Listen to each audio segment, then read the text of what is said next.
गोलीय दर्पण दो प्रकार का होता है, अवतल दर्पण, उत्तल दर्पण। कांच के खोखले गोले को काटकर एक पृष्ठ पर चांदी की पालिश या कलई की जाती है तो प्राप्त दर्पण गोलीय दर्पण कहलाता है। अर्थात ऐसा दर्पण जिसकी परावर्तक सतह गोली होती है गोलीय दर्पण कहलाता है। दो प्रकार का होता है, अवतल दर्पण और उत्तल दर्पण। आप अवतल दर्पण में देख लीजिए, ये दर्पण है और ये जो इस तरह का चिन्ह दिखाई दे रहा है, ये आप देखेंगे इस पे कलई किया गया है और इसका जो दबा हुआ क्षेत्र है इधर अंदर से यह चमकदार है।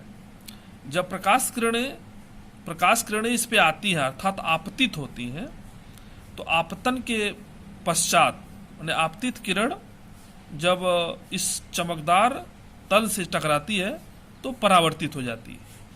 यानी आपतित किरण टकरा के फिर वापस आती है परावर्तित किरण।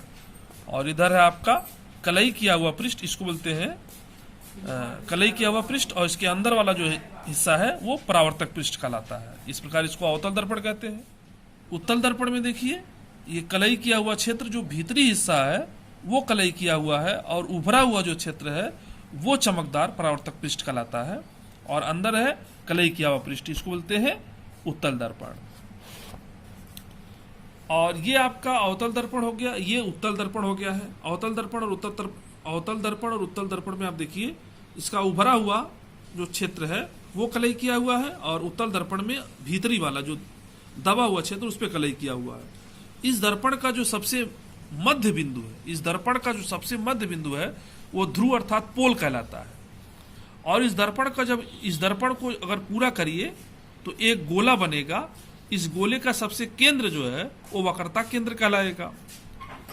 और वक्रता केंद्र ये जो गोला होता, अगर ये दर्पण जो है अगर गोला होता तो केंद्र इसका वक्रता केंद्र, और यहाँ P ध्रुव है, इसके बीच की दूरी जो है वक्रता त्रिज्या कहलाती है। यहाँ पर भी देखिए ये उत्तल दर्पण है, अगर इसको गोले के रूप में अगर परिवर्तित करते तो इसका केंद्र वक्रता केंद्र और यहाँ से ध्रुव के बीच की दूरी इसकी जो है वक्रता त्रिज्या कहलाती है। वक्रता त्रिज्या को R से प्रदर्शित करते हैं, ठीक है ना। और अभिलंब देखिए, अभिलंब क्या है? गोली दर्पण के किसी बिंदु को वक्रता केंद्र से मिलाने वाली रेखा उस बिंदु पर अभिलंब होती है। गोली दर्पण के किसी बिंदु को वक्रता केंद्र से मिलाने वाली रेखा उस बिंदु पर अभिलंब होती है। मुख्य अक्ष देखिए, ये वक्रता केंद्र और ध्रुव को अगर बढ़ाते जाइए मिलाते जाइए तो यही मुख्य अक्ष है। यहाँ पर भी वक्रता केंद्र और ध्रुव को मिलाने वाली जो डॉटेड लाइन है यही मुख्य अक्ष है।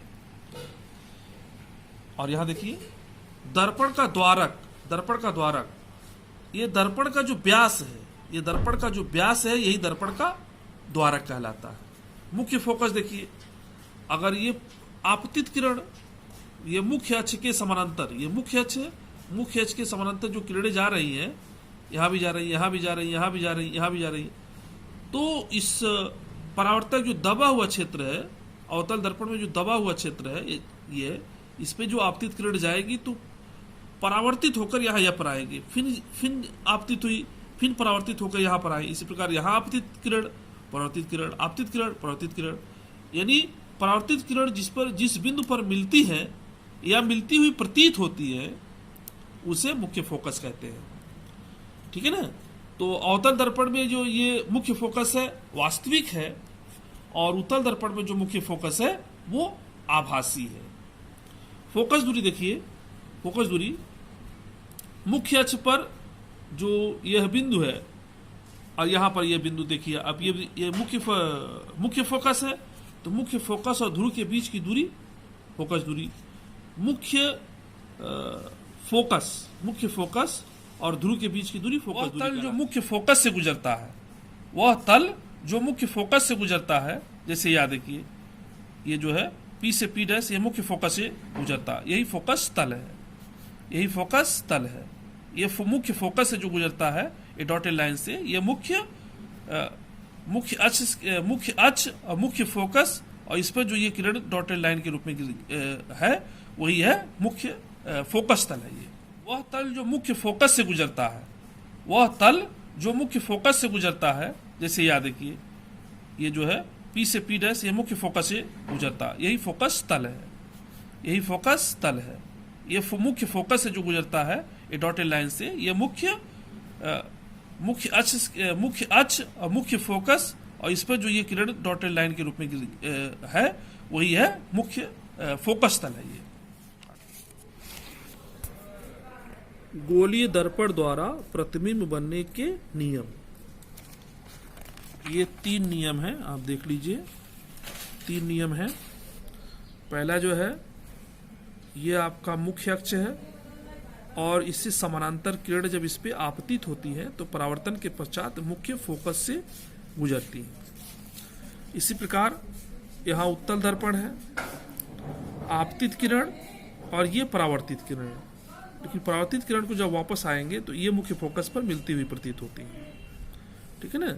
यहाँ पर देखिए C से इस आपतन बिंदु को जब C से मिलाएंगे तो कोण I और कोण R आपस में बराबर हो जाएंगे। ये परावर्तन का नियम है।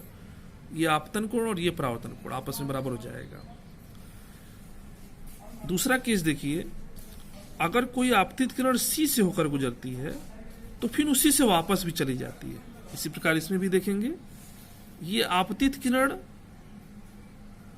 C की तरफ जा रही है, फिर वापस उसी की तरफ वापस आ रही है। तीसरा केस देखिए, ये आपतित किरण अगर मुख्य फोकस से गुजर जाती है तो परावर्तन के पश्चात इस मुख्य अक्ष के समानांतर हो जाएगी और यह और C से आपतन बिंदु को मिलाने वाली जो ये रेखा है इस कोण को आधा कर देगी। कोण I कहलाएगा, कोण R कहलाएगा।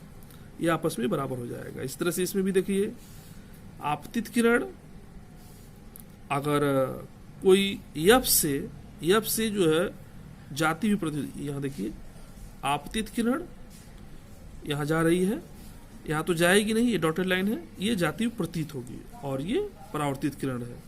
और इसको अगर C से आपतन बिंदु को अगर C से मिलाएंगे तो ये इसको दो खंडों में विभाजित कर देगी, जिसमें कोण I होगा, कोण R होगा। कोण I और कोण R को आपतन कोण और परावर्तन कोण कहेंगे, जो आपस में परावर्तन के नियम से बराबर होती है।